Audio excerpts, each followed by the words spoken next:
هنا الدوسري عبد العزيز يلعب كرة إلى عبد الله الزوري داخل منطقة الزاوية يسدد كرة في المرمى. هدف أول للهلال، هدف للهلال في الدقيقة 21 من كرة ممتازة من عبد العزيز الدوسري هادئة لعبد الله الزوري. يظهر عبد الله الزوري يلعب الكرة العرضية عبد الله الزوري، ولكنها ليست عرضية بالشكل الصحيح وبالشكل الصحيح. هي في المرمى للهلال. هدف أول في الدقيقة 21. عبد الله الزوري يسدد، عبد الله الزوري يسجل. هذه عادة مرة أخرى. هنا المحاولة من الناحية اليسرى، نشاهد الكرة الذكية فعلا. هذه التمريرة، وهنا الكرة تصطدم في إبراهيم غالب وتغالط المحاولة العرضية، تمر حتى من عبدو برناوي من محمد عيد، والكرة في المرمى. هدف هلالي أول يزيد من حماس الديربي، والهدف مسجل بكرة متابعة من أيوبي، تتسلم وتصل، وهدف التعادل للنصر. كرة من القناص، هنا القناص في هذه المباراة، القناص محمد السهلاوي يقتنص فرصة كانت اصطدمت في حكم اللقاء.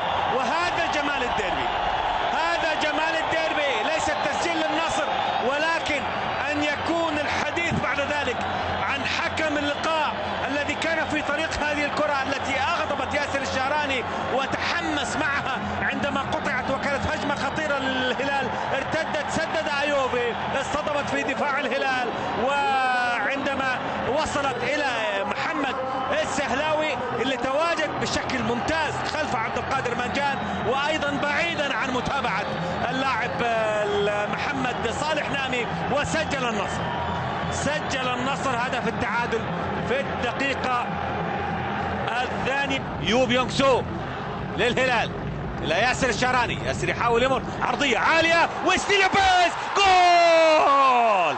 هدف ثاني للهلال من كرة ياسر الشهراني، ينجح ومبسوط عليها كثير أنطوان كومباري. ويسلي لوبيز يحرز هدف خامس له في دوري زين السعودي للمحترفين.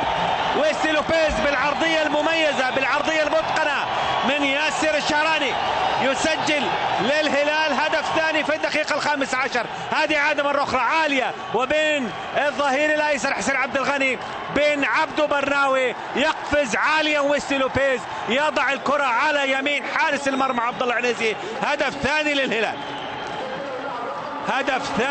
للهلال. ويسلي لوبيز يسجل. ويسلي لوبيز بهذا الهدف أيضا يؤكد أنه هداف كبير. زال يحافظ على الكرة، ياسر يمررها لعبد العزيز الدوسري، كرة للهلال، ويسلي لوبيز، وهدف ثالث للهلال في الدقيقة 24. ويسلي لوبيز سادس أهدافه في دوري زين السعودي للمحترفين، وهدف ثالث للهلال في مرمى النصر. ويسلي لوبيز يسجل هدف ثالث بعد مجموعة من التمريرات.